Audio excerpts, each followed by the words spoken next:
2004 से 2008 के बीच जो आपका सपोर्ट था यूपीए गवर्नमेंट को, जितने फैसले सरकार ने लिए, आप उससे सहमत थे या उस इशू पे आपके बीच में भी एक विवाद था? कई ऐसे उनके फैसले थे कि जो समझदारी जो थी प्रोग्राम की, कॉमन मिनिमम प्रोग्राम की, उसको वायलेट करके उन्होंने काम किया। उस पर हम लड़ते रहे और यही वजह थी कि 2.5-3 साल जब गुजर गए तो हमने कह दिया कि अब कोई मतलब नहीं तुम्हारी इन मीटिंगों का। मीटिंगों में बात एक होती है और तुम करते कुछ और हो। जाने दो, तुम अपना करो जो करना है। तो असल में विड्रॉ जो हुआ वो तो बाद में हुआ, लेकिन हमने संबंध उससे एक तरह से अलग कर ही दिया था। सरकार को इस बात की उम्मीद थी कि आप सपोर्ट वापस लेंगे, शायद यही कारण था कि इसके लिए समाजवादी पार्टी या दूसरी पार्टियों का उन्होंने जिस तरीके से इस्तेमाल किया। वो तो खरीद फरोख्त की बात थी, इसको भी इनकार तो कोई नहीं करेगा। चाहे कितना भी वो अपना मुंह छिपाने की कोशिश करे, इनकार करे, उजागर है, सब लोग जानते हैं। खुल्लम खुल्ला कैश पर वोट कहते ही हैं लोग। अब सबूत है या नहीं, सबूत अगर है तो वो कोर्ट में खड़ा हो सकता है कि नहीं सबूत, उस आधार पर किसी को सजा दी जा सकती है कि नहीं, ये अलग बात है। बीते एक डिकेड में, एक दशक में मजदूर मूवमेंट वीक हुआ है, जबकि उनका शोषण बढ़ा है। ये मैं कबूल नहीं करता कि मजदूर मूवमेंट वीक हुआ है। मैं समझता हूँ काफ़ी व्यापक हुआ है। पिछले 2 साल में तमाम ट्रेड यूनियन, सिर्फ लाल झंडे वाले नहीं, AITUC, CITU यही नहीं, उनके साथ INTUC वाले भी आए, यहाँ तक कि BMS वाले भी आए। बाकी और तमाम 11 ट्रेड यूनियन संगठन आज एक होकर के आंदोलन कर रहे हैं। कभी लगता है कि इस तरह के आंदोलनों का पार्लियामेंट्री सिस्टम ऑफ डेमोक्रेसी में सरकार सुन पाती है? जब सरकार अड़कर रहती है, सुनती नहीं है। वो सरकार का क्या हशर होता है बाद में, ये आपने ट्यूनीशिया में, इजिप्ट में, बाकी तमाम जगहों पर देखा। तो लोगों का आंदोलन, पीपल्स मूवमेंट, इसको इनकार करना ठीक नहीं है। ये यूपीए सरकार जिस तरीके से काम कर रही है, क्या लग रहा है कि अगर यही तरीका चलता रहा तो 2014 में भी उनकी वापसी संभव है या उनको बदलाव करना? मुझे तो कोई संभावना उनकी दिख नहीं रही। मैं तो समझता हूं कि वो नहीं लौट पाएंगे, पर मैं जैसा उनके बारे में सोचता हूं, मैं ये भी कहता हूं, मुझे नहीं लगता है कि बीजेपी उसका लाभ उठा सकेगी। क्या लगता है कि अन्ना के मूवमेंट के बाद देश में ऐसा माहौल बन रहा है कुछ? अन्ना के मूवमेंट की जो विशिष्टता है, वैशिष्ट्य है, वो ये है, उसने जनता को खड़ा किया, एक तरह पीपल्स मूवमेंट को खड़ा किया है।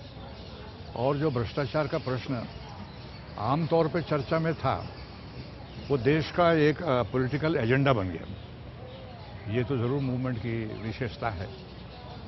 पर बाकी मैं अन्ना हजारे और टीम अन्ना, इन दोनों में बहुत फर्क करता है। मैं समझता हूं इसको उसके साथ जोड़ करके नहीं देखना चाहिए। अब ये और बात है, अन्ना हजारे भी डिफेंड करते हैं क्योंकि उनके बातचीत को आगे बढ़ाने वाले वही लोग हैं, ऐसा उनको लगता है। तो लगता है कि अन्ना घिर गए हैं इस कोटरी से? अब ये तो उनको समझना चाहिए, ज़्यादा मुझसे ज़्यादा उनको समझना चाहिए। क्योंकि अन्ना एक बुजुर्ग, एक गांधीयन, एक जमीन की बात करने वाले अन्ना, वो जिस तरीके से इस कोटरी से घिर गए हैं, उसमें लगता है कि वैचारिक शून्यता दिखती है। वैचारिक शून्यता तो है ही। कौन सा आइडियोलॉजी, एक ही मुद्दा लेकर के करप्शन, उसमें और विचार क्या था? और फिर उसको जोड़ने की कोशिश करना। बाजार में महंगाई है तो वो इस वजह से है। सोशल इविल की बात कर रहे हैं आप?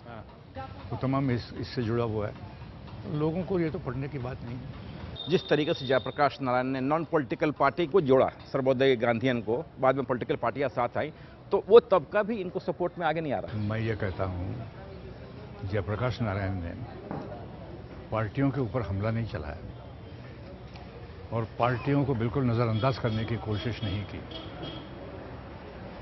इनके मूवमेंट में पार्टियों पर हमला था, पार्टियों को तुच्छ बतलाने की कोशिश की गई। पार्टियां अगर नहीं हैं तो पार्लियामेंट्री डेमोक्रेसी कैसे चलेगी? पार्लियामेंट्री डेमोक्रेसी में पार्टियों का रहना अनिवार्य है। एक गांव का व्यक्ति 74 वर्षीय अन्ना के साथ पूरा देश का उठ खड़ा होता है, लेकिन पॉलिटिकल पार्टियां ऐसा करने में विफल रही। पॉलिटिकल पार्टीज की फेलर है। पर यह भी मैं कहता हूँ कि उनकी ये मूवमेंट इतने बड़े पैमाने पर खड़ी हो सकी इसलिए कि वो एपॉलिटिकल थी। अगर किसी एक पॉलिटिकल पार्टी से जुड़ जाते तो नहीं हो पाता, क्योंकि फिर पार्टियों में बढ़ जाते हैं लोग। और अभी भी अगर मैं समझता हूं कि सबसे बुरा और सबसे अगर गलत कदम उन्होंने लिया तो अचानक कांग्रेस के विरोध में एक भूमिका ले ली, एंटी कांग्रेस भूमिका। इसकी कोई जरूरत नहीं थी। बिल्कुल बिल्कुल, क्योंकि एक तरफ तो कहते हैं कि हम नॉन पॉलिटिकल मूवमेंट चला रहे हैं और हिसार में जिस तरीके से उन्होंने एक पार्टी, उसका मैसेज ये गया कि दो अन्य पार्टियां कट नहीं हैं। यद्यपि मैं आपसे कहता हूं कि हिसार में उनके मूवमेंट का कोई असर है, इसको मैं मानता नहीं। बिल्कुल बिल्कुल, इसको मैं मानता वो सीट कांग्रेस की थी भी नहीं, वो थी नहीं और वो हारने वाले थे, इसमें कोई शक नहीं। वही खुद मजाक करके मेरे से कहता, मैं तो हिसार में गया हूँ 2 बार। अरे हम तो तीसरे नंबर पे है ही भाई, हम पर क्यों हमला कर रहा है बार बार। कुल मिला के लग रहा है कि कहीं ना कहीं कांग्रेस अन्ना को अपने फोल्ड में लेने की कोशिश कर रही है और शायद वही कारण है कि चुप रह रहे हैं। मैं नहीं समझता हूं कि कांग्रेस इसमें कामयाब होगी। तो क्या लगता है कि 2014 में वो किसी फोरम के जरिए चुनाव लड़ सकते हैं और जनता सपोर्ट करेगी? मैं नहीं समझता हूं, और मैं ये कहता हूं कि अगर वो चुनाव से अलग रहें तो उनकी ख्याति, उनकी प्रतिष्ठा, उनका वजन ज़्यादा रहेगा। सर, विधानसभा और लोकसभा या राज्यसभा में आपकी मतलब कम्युनिस्ट पार्टियों की संख्या कमी है, तो क्या इसका एक असर सरकार की सोच पे इस रूप में पड़ा है कि अब एक आक्रामक विपक्ष उन्हें नहीं झेलना पड़ रहा है? अब बीजेपी वही कर रही है जो सरकार चाहती है कई दफ़ा, जैसा आप कह रहे हैं। बिल्कुल, मैं तो कह ही रहा हूं, पॉलिसी के मामले में उनका कोई विरोध नहीं है। अंदर से इसलिए वो कोशिश करते हैं कि बीजेपी को भी राजी कर ले। लेकिन कई ऐसे मुद्दे हैं जहां कम्युनिस्ट पार्टियां भी बीजेपी के मूवमेंट, बीजेपी के फैसलों का सपोर्ट किया संसद के अंदर। नहीं, उससे क्या मतलब है? फैसले उनके क्या है, फैसले हमारे भी हैं। वो अगर फर्ज कर लीजिए मैं कहता हूं कि कीमतें घटनी चाहिए और बीजेपी भी कहती है कि कीमतें घटनी चाहिए, तो इस पर हमने बीजेपी का अनुकरण कर लिया, ऐसा तो नहीं है। जिस तरीके से करप्शन के मुद्दे पर पूरा देश अन्ना के आसपास आ खड़ा हुआ, उसके बाद अडवाणी की रथ यात्रा का क्या औचित्य था, क्या मतलब इसका? कोई औचित्य नहीं है और आप देख रहे हैं कि उसका कोई रिएक्शन है ही नहीं, कोई उसको महत्व भी नहीं दे रहे हैं लोग। एक यात्रा चल रहा है, कई यात्रा चलते हैं। कभी आप लोगों ने जब बैठे सारे कम्युनिस्ट पार्टियां तो ये उम्मीद जगी कि एक समय आएगा जब आप सत्ता में होंगे पूरी तरह अपने बूते? वो तो है ही, पावर के लिए तो लड़ाई है। नहीं, बट कभी लगा कि नहीं तो पॉलिटिकल भाई, हम में पेशेंस बहुत है और हम ये समझ के हैं कि ये 10 साल का 5 साल का नहीं है लड़ाई, ये युगों की लड़ाई है। इतिहास को युगों में गिनना चाहिए, बरसों में नहीं। कभी आपको लगा कि बदलते समय के अनुसार कम्युनिस्ट विचारधारा में भी बदलाव आता गया समय के अनुसार? निश्चित तौर पर, क्यों नहीं।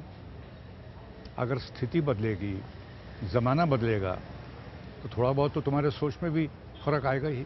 एक आम परसेप्शन ये है कि डॉक्टर मनमोहन सिंह बिल्कुल यसमैन होकर काम कर रहे हैं और उनकी कुछ नहीं चल रही है सरकार में। ये मैं नहीं मानता।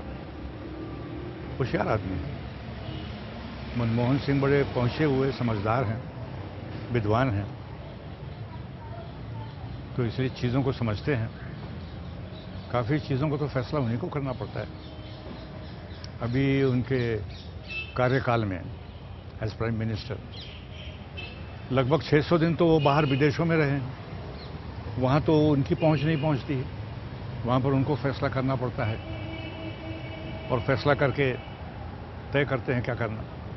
नहीं, बट एक इकोनॉमिक्स प्राइम मिनिस्टर के रहते हुए महंगाई पे काबू नहीं पाना तो लगता है कि विफलता। ये नहीं काबू, मैं कह रहा हूं कि उनकी पॉलिसी ही वो पॉलिसी अगर न्यू लिबरलिज्म की है, नव उदारवाद की, अधिक से अधिक मुनाफा कमाओ तो ही फिर तुम सिकंदर हो, और जो सबसे ज़्यादा कमाता है वो सबसे बड़ा सिकंदर।